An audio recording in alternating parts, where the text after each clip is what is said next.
அனைவருக்கும் இனிய மாலை வணக்கம். எல்லோரும் எப்படி இருக்கீங்க? நல்லா இருக்கீங்களா? நேற்று வந்து மருந்து குழம்பை பற்றி எங்கள் அம்மா சொன்னாங்க. அது வந்து அந்த மருந்து குழம்பு வந்து எனக்கும் வச்சு கொடுத்தாங்க.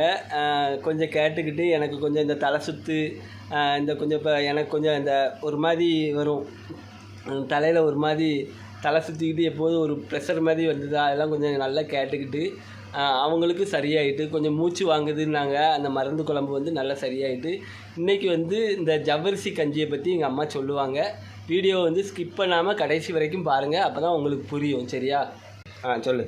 100 கிராம் ஜவ்வரிசி, ஒரு 50 வெள்ளைப்பூடு உரித்து அதில் போடணும். போட்டு நல்லா வேக வச்சு அந்தால ஒரு பாக்கெட்டு பாலை காய்ச்சி அதில் ஊற்றணும். ஊற்றிட்டு அதுக்கு பிறகு இந்த பாலை காய்ச்சி ஊற்றிட்டு இனிப்பு வந்து பாயசம் மாதிரி வைக்கக்கூடாது. ஒரு காய் இனிப்பு அரை இனிப்பு மட்டும். இது வந்து இந்த அல்சர் உள்ளவங்களுக்கு இல்லாட்டி வயிற்றில் அல்சர் மாதிரி இருக்குது, வயிறு சூடு பிடிச்சிக்கிட்டு அப்படின்னா சூட்டை தணிக்கக்கூடியது. இது வந்து ஒரு நாள் வாரத்தில் ஒரு நாள் வந்து அதை வச்சு சாப்பிடலாம். ஜவ்வரிசி, வெள்ளைப்பூடு, பாலை காய்ச்சி ஊற்றிக்கிடணும். ஒரு 100 கிராம் ஜவ்வரிசினா 50 வெள்ளைப்பூடு உரிச்சு போடணும்.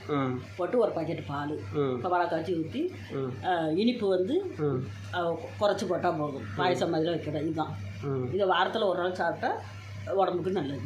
என்ன நோய் குணமாகும் சொல்லிடு. அது அல்சருக்குலாம் நல்ல வயிறு புண்ணாகாது, அல்சருக்கு நல்லது. ஒரு வாரத்தில் ஒரு நாள் வச்சு சாப்பிடணும். வாரத்தில் ஒரு நாள் அப்படிதானே? ஒரு 100 ஜவ்வரிசினா ஒரு 50 வெள்ளைப்பூடு தான் உரிச்சு போடணும். எங்கள் அம்மா வந்து கொஞ்சம் சுருக்கமாக சொல்லியிருக்காங்க. இந்த ஜவ்வரிசி கஞ்சி வைக்கும்போது ஒரு நாள் வந்து எங்கள் அம்மா வைப்பாங்க கண்டிப்பாக. இந்த வாரத்துக்குள்ளே கண்டிப்பாக வைப்பாங்க. எனக்கும் வச்சு தருவாங்க. வைக்கும்போதே நேரடியாக உங்களுக்கு நான் அதை ஒரு வீடியோவாக எடுத்து போடுறேன். சரியா? வீடியோ தொடர்ந்து பாருங்கள். வீடியோ பிடிச்சா லைக் பண்ணுங்கள், கமெண்ட் பண்ணுங்கள். நன்றி.